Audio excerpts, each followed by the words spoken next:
My mom and my sister didn't want me to attend the wedding when the truth was revealed. My mother once told me that sisters were God's way of giving women a best friend for life. Clearly, God had a twisted sense of humor. Because here I was, Melina Johnson, 33, successful business strategist, and apparently invisible to my own family. Did you hear me, Mel? I said we already picked the cake. My sister Amani's voice crackled through my car's speakers as I navigated through midtown traffic. Mom found this amazing bakery in Highland Park. You would have loved it, but they could only squeeze us in yesterday. Yesterday, I repeated, gripping the steering wheel tighter. The day we had specifically set aside 3 weeks ago for cake tasting. Together. I know.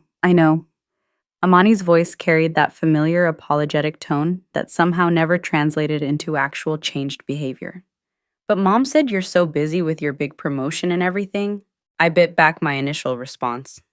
Yes, I was busy. I'd just been made the youngest partner at Crawford Consulting, an achievement that had required years of 60-hour weeks and enough coffee to float a battleship. But I'd specifically blocked off time for my only sister's wedding preparations, canceling client meetings and postponing deliverables. Not that anyone seemed to notice. It's fine, I lied, narrowly avoiding a collision with a texting bike messenger. I'm sure whatever you picked is beautiful. It is 3 tiers, with that French buttercream you like. Mom thought the hazelnut filling might be too adventurous. You know that's my favorite, I interrupted, unable to help myself. Is it? Oh God. I'm sorry I thought you were allergic to nuts. Mom was so sure. Of course she was.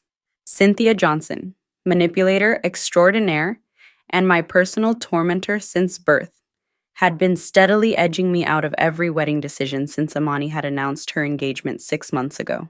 No, that's your cousin Rachel. I love hazelnuts. Oh, right. Well, anyway, we went with vanilla. Classic. You know, hard to go wrong with vanilla. Just like it was hard to go wrong with saying, Melina is allergic, rather than, I don't want Melina involved. This wasn't the first time my mother had conveniently misremembered something about me to exclude me from Amani's wedding planning. First, it was the venue tour I'd scheduled and paid the deposit for. Somehow, my name had been left off the reservation list. Then it was the florist appointment that had mysteriously been moved up 2 hours without anyone notifying me.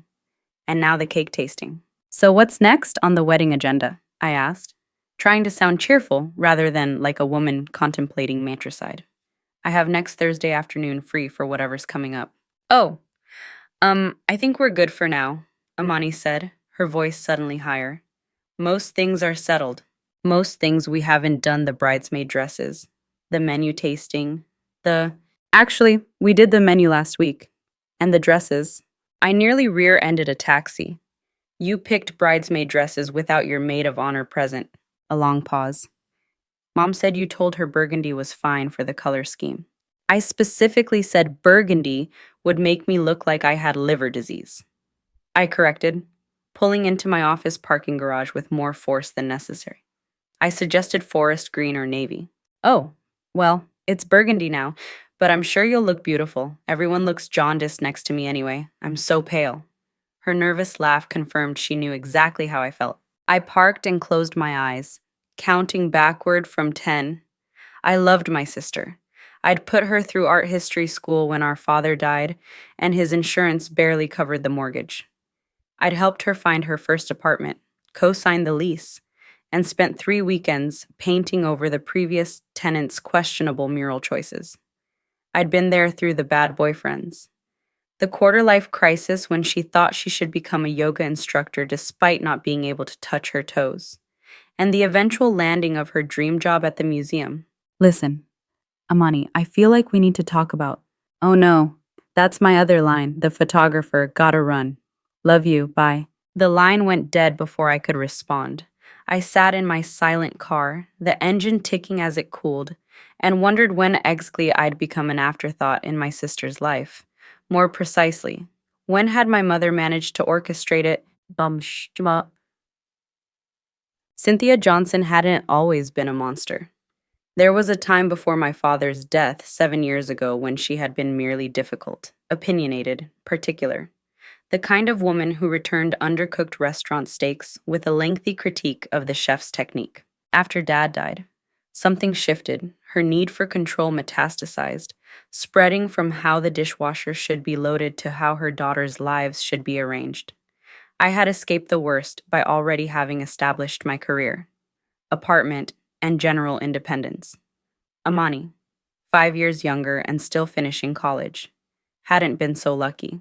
It's been 3 days, my best friend Zoe pointed out, refilling my wine glass later that evening. 3 days of radio silence from both of them. You'd think one of them would check if you were dead in a ditch. I snorted into my Cabernet. My mother would only check to make sure the ditch wasn't in a neighborhood that would embarrass her. You know what's happening, right? Zoe had known my family since we were in elementary school. She'd witnessed the Cynthia Johnson experience firsthand for over 20 years. She's turning your sister's wedding into her do-over. Her do-over? Your mom and dad had that courthouse wedding because she was pregnant with you, right? No big celebration, no princess moment. Now she's getting her fantasy wedding through Amani, and you're being sidelined because you remind her of the rushed original. I contemplated this as I swirled my wine. It made a twisted kind of sense. My parents had married quickly when my mother unexpectedly became pregnant at 22. The hasty ceremony had become family legend how my father had worn mismatched socks, how the witness had been a confused Japanese tourist who happened to be there renewing his visa, how my mother had worn a beige pantsuit from JCPenney instead of a flowing white gown. Maybe, I conceded, but Amani's letting it happen. That's what hurts. Have you actually talked to her? Like, sat her down without your mother hovering and asked what's going on? I grimaced. Every time I try, something comes up. Her fiancé calls, or there's a work emergency, or mom swoops in like she has some kind of daughter bonding radar. Then don't try, just do. Zoe topped off my glass again. Kidnap her if necessary. Take her phone. Lock your mother in a closet. But get your sister alone and find out what's really going on. It sounded so simple when Zoe said it. But then, Zoe came from a family of well-adjusted adults who expressed their feelings through words rather than psychological warfare. I'll talk to her, I promised, already dreading it. The opportunity came sooner than expected. The next morning, I received a text from Amani asking if she could stop by my office for lunch. I immediately cleared my schedule, ignoring my assistant's raised eyebrows when I postponed a client call I'd been trying to set up for weeks. It's family, I said, as if that explained everything. And somehow, it did. Amani arrived at 12:30, looking like she hadn't slept in days. Her normally glowing brown skin appeared dull, and the dark circles under her eyes suggested she'd been crying. What's wrong? I immediately demanded, ushering her into my office and closing the door. Is it Ben? Did that idiot do something because I know people who know people? And bodies can disappear. It's not Ben, she interrupted, managing a weak smile. Ben is perfect. It's everything else. I guided her to my office sofa, ignoring the curious glances from my team through the glass walls. Let them wonder. Office gossip was the least of my concerns when my baby sister looked like she was about to collapse. Start from the beginning, I instructed, handing her the emergency chocolate bar I kept in my desk for client meltdowns. Amani unwrapped the chocolate with trembling fingers. It's gotten so out of hand. Mel, the wedding, Mom, everything. She's taken over completely, and when I try to push back, she cries about how she's just trying to give me everything she never had. The wedding she never got, I murmured.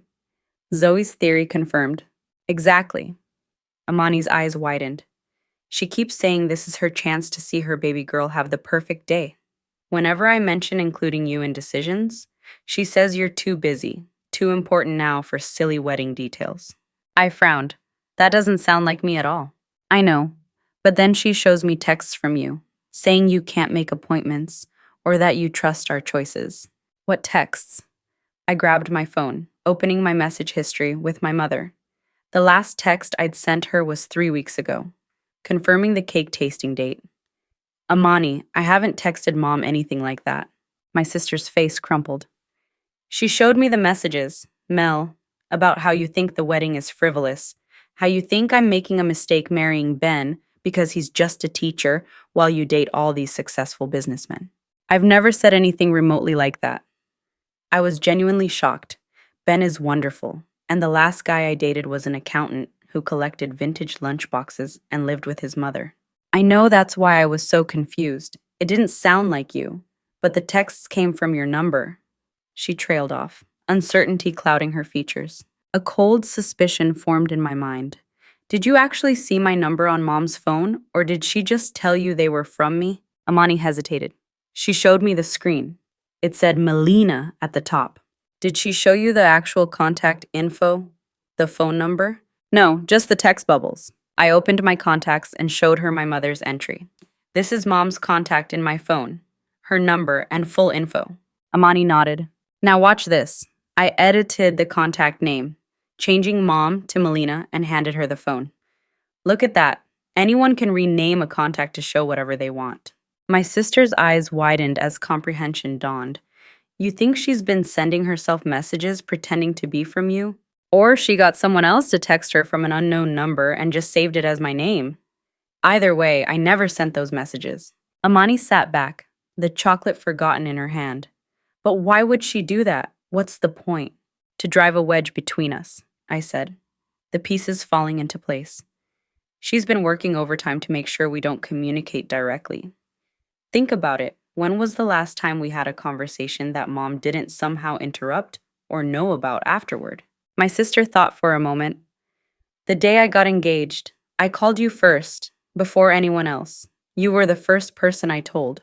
And Mom was furious, I recalled. She kept saying a daughter should always tell her mother first. She's been so strange since then, possessive. Everything has to go through her, Amani's voice faltered. Last week, she told me you said you were too busy to be my maid of honor, that you suggested I ask cousin Rachel instead. My blood ran cold. And did you? I was going to call you first to confirm, but Mom said you'd be embarrassed about not having enough time, that it would be easier if she just handled it. She looked up, tears forming. Rachel's been coming to all the appointments. I thought you knew. So not only am I not involved in the planning, I said slowly, I'm not even in the wedding party anymore. Amani buried her face in her hands. I should have called you directly. Mom was so convincing, and you have been distant lately. Because every time I show up to something, I'm told the time changed or that you already handled it without me. I took a deep breath, trying to control my rising anger, not at my sister, but at the diabolical puppet master who had raised us. Amani, what else has Mom told you about me? The floodgates opened, apparently, according to Cynthia Johnson's alternate reality.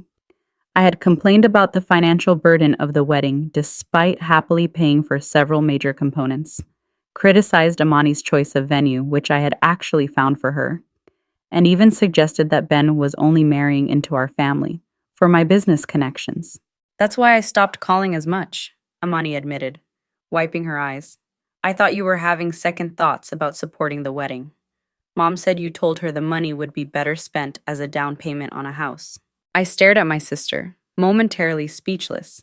The level of manipulation was staggering. My mother hadn't just been excluding me from wedding activities. She'd been systematically poisoning my relationship with my sister.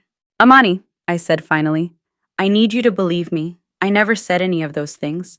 I've been trying to be involved every step of the way. I love you, and I'm thrilled about you marrying Ben. She nodded slowly. I believe you. It never felt right. The things she claimed you said. But why would Mom do this? Because she's creating the wedding she never had. I explained Zoe's theory. And I'm a reminder of why she didn't get her dream ceremony. Plus, she's always been jealous of our relationship. Amani's phone buzzed with a text. She glanced down and her face went pale. What is it? I asked. It's Mom. She says she's been trying to reach you about an urgent wedding issue, but you're not answering. She wants to know if I've heard from you. She looked up, confused. But my phone hasn't shown any calls from her to you. Because she hasn't called me, I confirmed. Check your recent calls. Has she called you in the last hour? Amani checked. No, nothing since yesterday. She knows we're together, I realized. She's testing to see if you'll tell her. My sister stared at her phone like it might bite her. What do I do? An idea began to form, not just for how to respond to this text, but for how to expose our mother's manipulations once and for all. Tell her the truth, but not all of it, I suggested. Say you're having lunch with me to discuss some wedding details. Act normal. Amani typed out the response, her fingers trembling slightly. The reply came almost instantly. She says that's wonderful. And could we both meet her at the bridal shop at 300 to finalize the bridesmaid dresses? Rachel will be there too. I smiled grimly. Tell her absolutely, we wouldn't miss it. The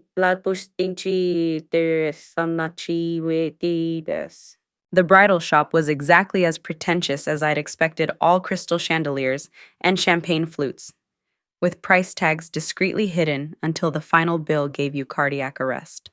My mother stood in the center of the main salon like a general, surveying her troops, directing a harried saleswoman who was arranging burgundy dresses on a rack. Cousin Rachel, a perpetually nervous 28-year-old who had once fainted during a particularly tense game of Monopoly, hovered nearby.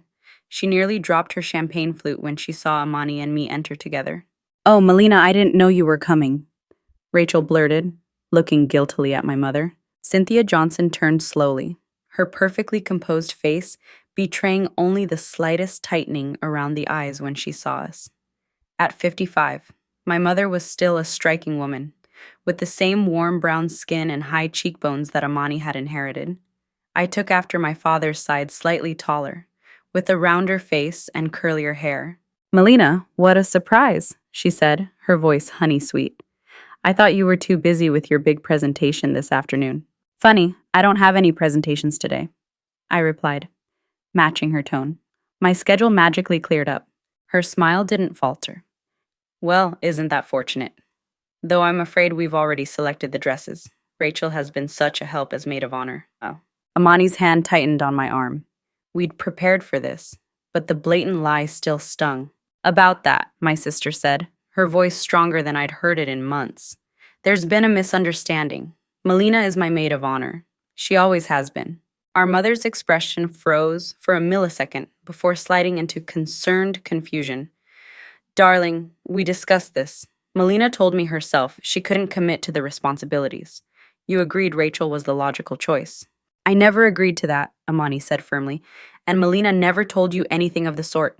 "Don't be ridiculous," my mother scoffed. "She texted me specifically."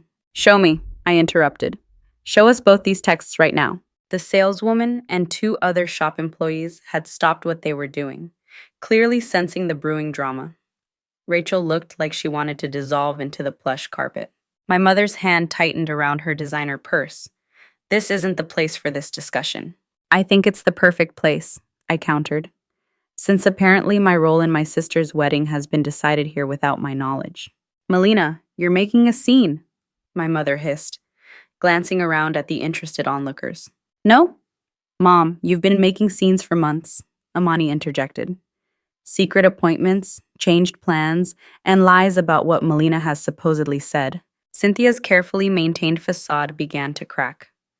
"I have only been trying to help. You're too soft-hearted to see how your sister has been undermining this wedding from the start. All those last-minute cancellations. The critical comments." "Show us the texts," I repeated, more forcefully this time. "If I've been so terrible, prove it with these messages you claim I sent." My mother's eyes darted between us, calculating. "I don't have to justify myself to you. This is Amani's wedding, and—" "Is it?" Amani asked quietly. "Because it feels like it's becoming your wedding. Your choices, your vision, your guest list." "That's absurd. I've only been giving you the benefit of my experience." "Your experience of a courthouse wedding 40 years ago," I challenged. "Or the fantasy wedding you've been scripting in your head ever since." The color drained from my mother's face. "How dare you," she whispered, "after everything I've sacrificed for you girls." "Like sacrificing my relationship with my sister?" I asked, "by fabricating texts and manipulating both of us." "I never—" "Mom," Amani cut in, her voice gentle but firm. "We know. We've compared notes. The messages you showed me didn't come from Melina. The appointments you claimed she canceled weren't actually scheduled. And the things you said she said about Ben, those weren't true either." For a moment, I thought my mother might continue denying everything. Then, like a puppet whose strings had been cut, she sank into one of the plush salon chairs. "You don't understand," she said, her voice suddenly fragile. "This wedding needs to be perfect. I never got my chance. And now you will." But Melina, she's always been so independent, so critical. I knew she'd try to take over, make it about her ideas instead of what's best. "Best for whom?" I asked quietly. "For Amani or for you?" My mother didn't answer directly. "You think you know everything now that you're a big success? Your fancy job, your fancy apartment, you look down on traditional choices, on what makes a proper family celebration." "I've never looked down on anything Amani wants," I said. "I just wanted to be part of it." "And cut me out in this process," my mother snapped, her momentary vulnerability vanishing. "I see how you operate, Melina, always the martyr, the one who helped put Amani through school, who co-signed her lease. You want her dependent on you instead of me." "Ah, there it was, the crux of the matter. Mom," Amani said gently, "I'm not dependent on either of you. I'm an adult who loves you both and wanted you both involved in my wedding. You didn't have to create this competition." "There was no competition until she started throwing her money around," my mother insisted, "offering to pay for the venue. The cake?" "Because I can afford to," I interjected. "And because I love Amani, not to compete with you." Rachel, who had been trying to become one with the wall, suddenly cleared her throat. Should I give the maid of honor dress back?" "Yes," Amani and I said simultaneously. My mother stood abruptly.